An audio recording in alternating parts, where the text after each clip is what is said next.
Yeah, so your feet is hip widths apart, and what you're gonna do is you're gonna have your ribs down, sink your neck gently, and then as you sink your ribs down and your neck down, you're gonna roll your tailbone up. So your back still stays flat on the ground, but you're rolling your tailbone up.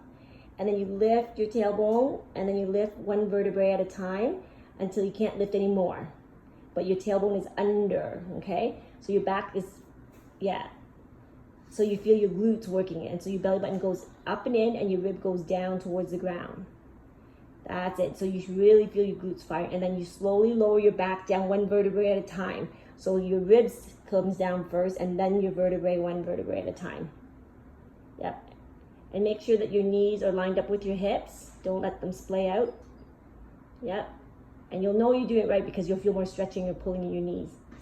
If you let your knees like splay out, the pulling decreases. Okay, yep. There you go. So ribs down, keep the ribs down, belly button in towards your spine.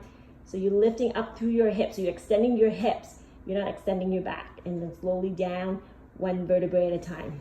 Yep. Keep the tailbone up and slowly lower your back down one vertebrae at a time until the last thing to come down is your tailbone. Okay?